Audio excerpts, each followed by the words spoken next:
Welcome to the Farming Without the Bank podcast, the show with a no BS approach to money, hosted by a farm strategy expert and authorized IBC practitioner.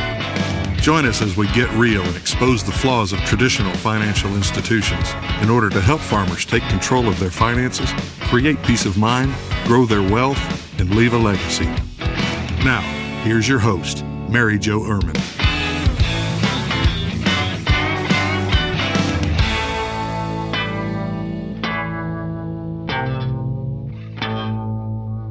Hello and welcome to the podcast. Thank you very much for coming back or tuning in, whatever it is, wherever you're at. Hey guys, if you like the podcast, please share it. And this is coming the week after Thanksgiving. So how was everybody's Thanksgiving? I hope it was good. We celebrated with family, without masks, and over our limit. And guess what? We're all fine. I mean, we're only a week out, I guess. It can be 14 days, but we're all good.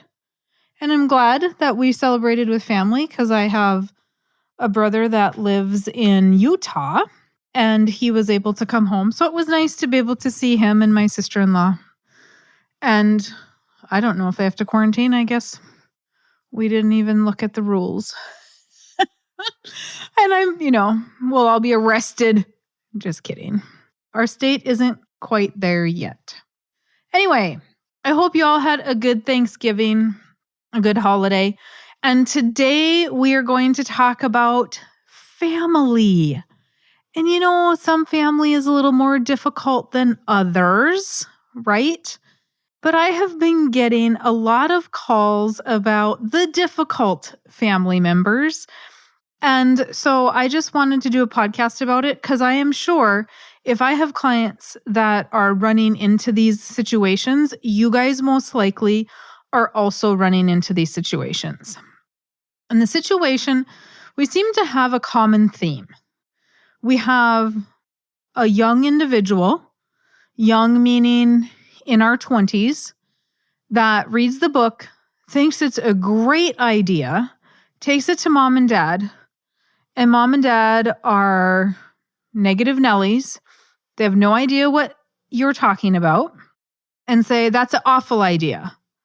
And they have a bunch of preconceived notions about it without reading the book. So therefore, the clients in their 20s call me back and say, Mary Jo, or even in their 30s, say, Mary Jo, can you meet with mom and dad again? They are saying, no, this isn't a good idea. Or even a spouse. You guys, I've had some of those recently too, where the spouse is just not on board. And so what do we do? And can we meet again? Can you talk to them? All that good stuff. And I normally do have another meeting and we'll talk to whoever it is that does not believe in what we're doing. And it's funny because the very first question I ask is, did you read the book? And 99.99999% of the time, they're going to say, no, I didn't. Right? That is very frustrating to me. And here's why. If you are obviously the listener of this podcast, you most likely have read the book. If not, you're going to at some point. Or listened to the book. For those of you that don't know, it is an audio as well. So you can go to the website, grab it in audio, and it's an 1.5 hour listen.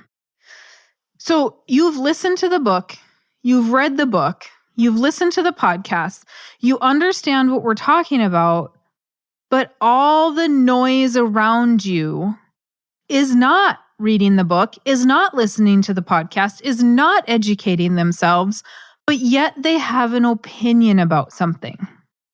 And so the question becomes, do you listen to them based on the fact that they have no knowledge, they have no idea what they're talking about, or do you just say, you know what, this is my money, this is my life, I am going to implement this because you did not do your due diligence to learn about what this is and how it works. And the reason that this is frustrating to me, and this has happened just a lot recently with a handful of clients, but it's happened to me in the past as well, where a child will come and say, Mary Jo, I want to do life insurance on mom or dad. And mom and dad stop that process and say, no, I don't want to. Well, I don't know if I've told you guys this story before, but very early on when I started teaching infinite banking, I had a mother who said, nope, you are not, this is a scam. She took Nelson's book to the insurance department. The insurance department called me and said, what you doing? This lady is asking questions and thinks you're going to steal all her son's money. It was not more than 5 years later, probably 5 years later. Guess whose son passed away in an accident and who did not have appropriate coverage?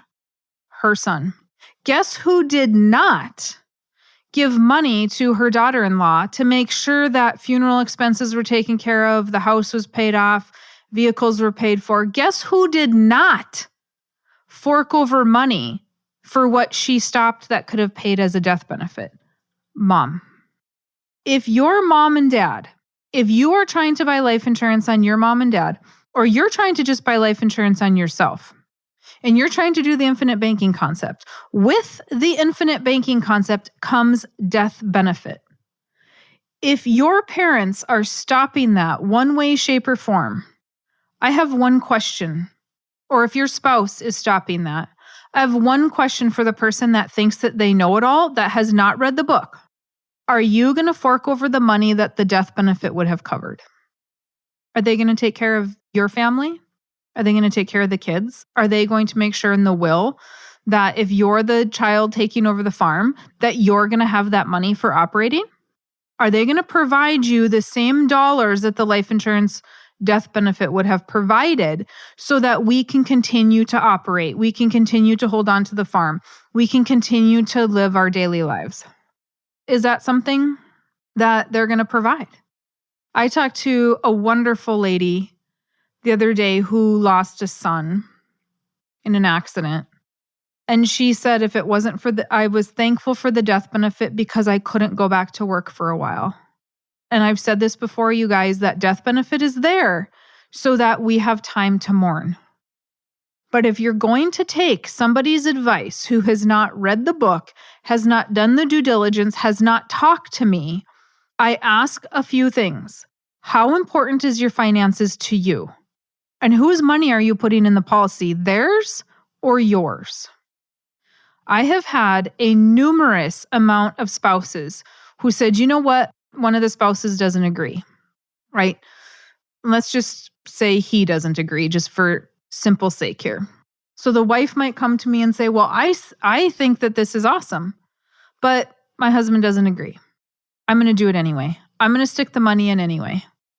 5-6 years down the road, guess who's asking to borrow that money? The husband.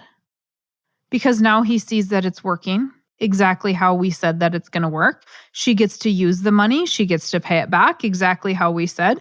If she passes away, there's death benefit on her. He is 100% protected because she took a policy out.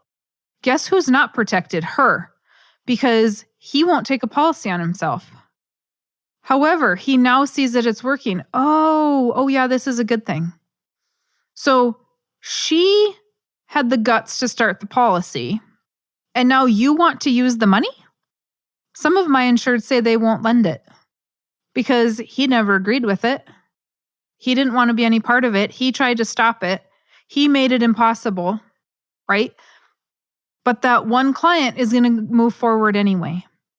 If you have somebody that does not believe this, it's because they are most likely uneducated and they have chose not to listen to the podcast, read the book, whatever. How hard is it to listen to a podcast?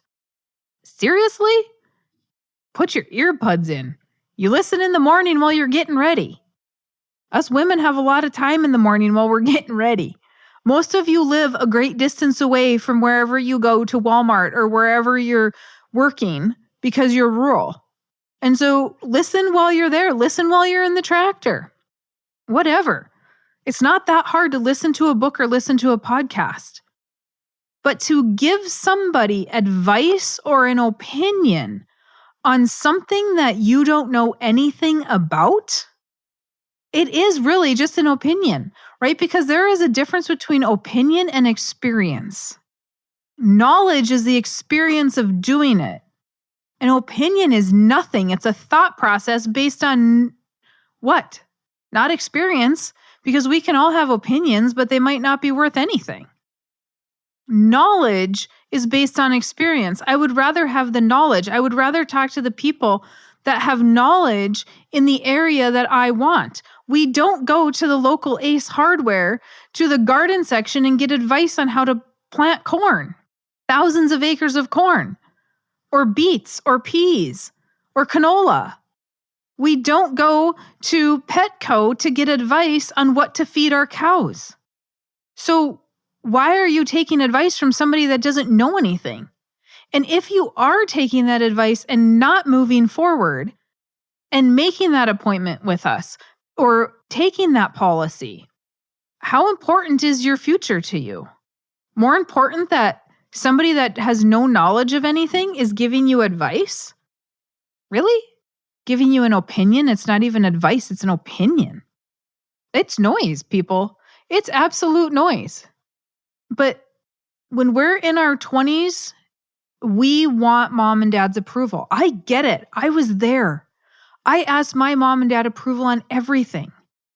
Even when I started this 11 years ago, I ran it by my dad and he said it's a bunch of BS.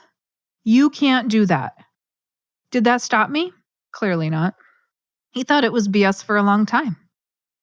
But guess what? He didn't know.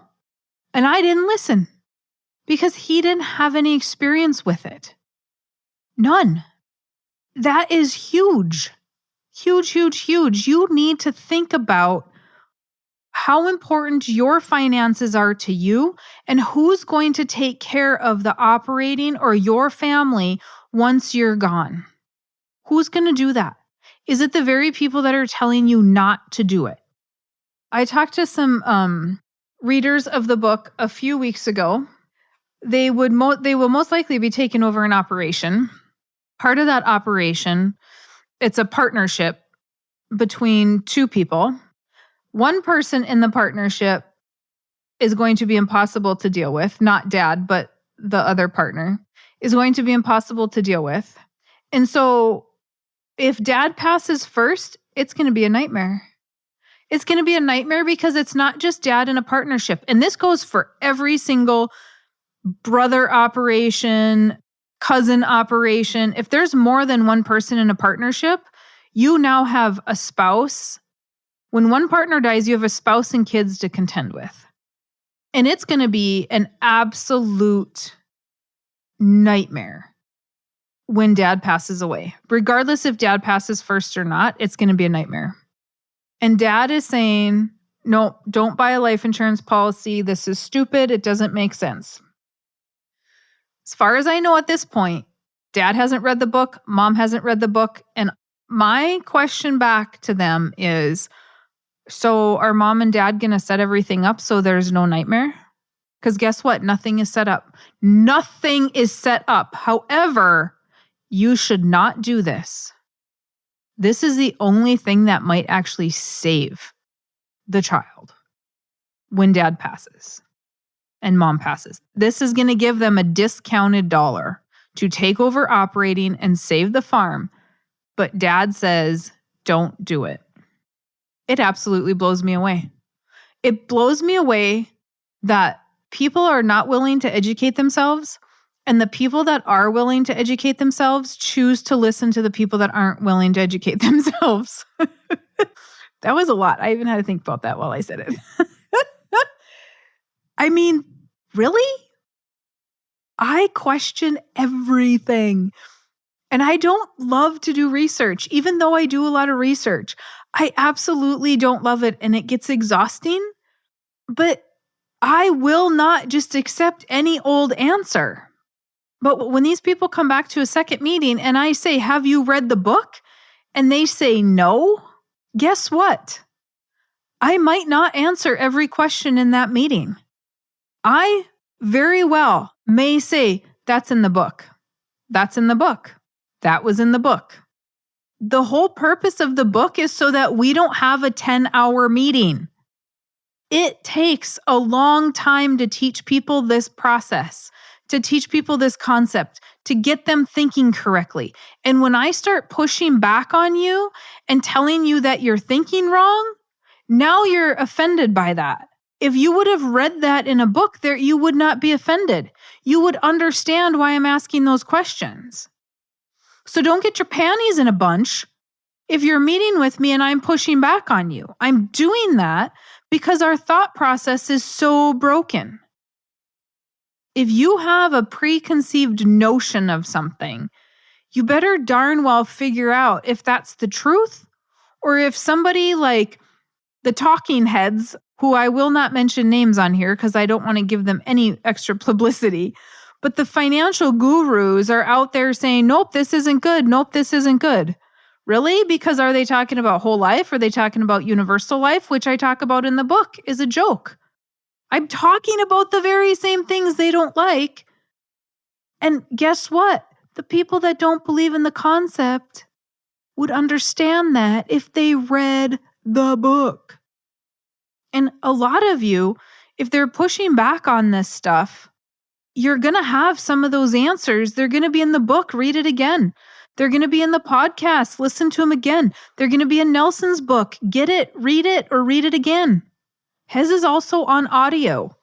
If you go to infinitebanking.org, you can get his book on audio as well. I highly suggest it. My clients that are listening, more and more and more and more are starting to understand it. And guess what? Now it's not so unrealistic. Now it's not so crazy.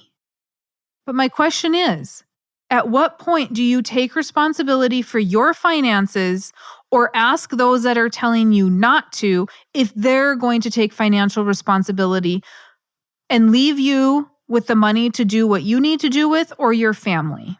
Do not be the lady that I had early on in my career. And then I had to sit back and watch a widow in her 30s struggle because this wonderful, meddling mother would not help financially. What are you going to be left with? If that's more important than what the non-believer thinks, okay. And I understand some of you have finances and it's a spouse. But if your spouse doesn't want to read the book, do they really want to get ahead financially? Do they understand you're running a business? And you need to have this information. Because if they don't understand you're running a business, you better have that talk first. This is a business. And how are you going to get ahead? I have lots of spouses sit in my meetings that have not read the book, don't fully get it, don't want to understand it, don't believe in it. And by the time we're done, most of them, I'm not going to say 100% of them, most of them will either understand or at least ask some questions. Because I can tell in a meeting if you're not believing in it or not. And I'm going to straight up, I had one the other day, I straight up asked her, do you have some questions about this and don't believe it? Nope. It's not what I heard, right? It's not what I said, but it's not what I heard. Hey, you guys, I was there. I did not believe that this was real. I thought everybody was going to jail. So you can tell whoever it is, mom and dad, the spouse, you can tell them that story. I was pretty certain everybody was going to jail. Because if this was true, why didn't we hear about it? But instead of me just saying, oh, those guys are going to jail and walking out, I actually did my due diligence. I read as much stuff as I could get my hands on. There are tons of books out there. There are mine. Nelson has Warehouse of Wealth. There's How Privatized Banking Really Works. Dwayne Burnell has a fantastic book, Financial Independence in the 21st Century. You can also get that from the Nelson Nash Institute, I believe, or you can go to Amazon, whatever. If you guys are going to Amazon to get Nelson's books, you can get them off of my website.